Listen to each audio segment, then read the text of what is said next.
Pamela Kerr is from the Asylum Seekers Resource Centre, and she joins us now. Ms. Kerr, good afternoon. Good afternoon. Now, what do you think? I mean, the fact that these asylum seekers are committing crimes while they're here, what does that say about their genuine fear of persecution at home? Tom, are you a member of the police force and the judiciary? No, How do I'm you not. know? How do you know they're committing crimes? Well, how does anybody know anything? Tom, you've just said that the Medicare people wrote this letter stating that there was gangland violence, etc. That's not true. That is not true. I've seen them. The letter that you have you've absolutely quoted that out of context. In comments quoted in the letter, Senior Constable James Waterson of the Police Southern He is Metropolitan... not a member of Medicare. He is a local police officer. He says that young Afghan men are turning to crime, including property damage, sexual assaults and violence. He's a policeman. You just said that the Medicare Health Committee had written a letter detailing gangland violence and crime. They did not.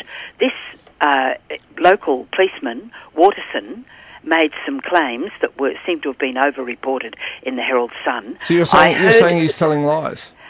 I'm saying that what has been portrayed has been totally exaggerated and that it is a shocking indictment. I heard Neil Mitchell, rather bravely, I thought, trying to verbal the police commissioner this morning. He was not successful in that verbaling. The police commissioner did not stand by the sergeant's remarks about gangland violence and gangs. And it is an appalling indictment that your radio station would try and stir this up into a huge hate matter.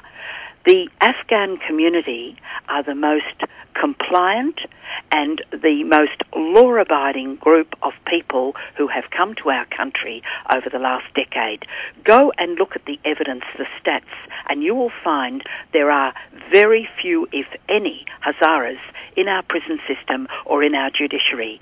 They are good, hard-working people who are making a go of their lives, and it is truly shocking to hear you reel off this screed of violence, ganglands, etc., all the key emotive words.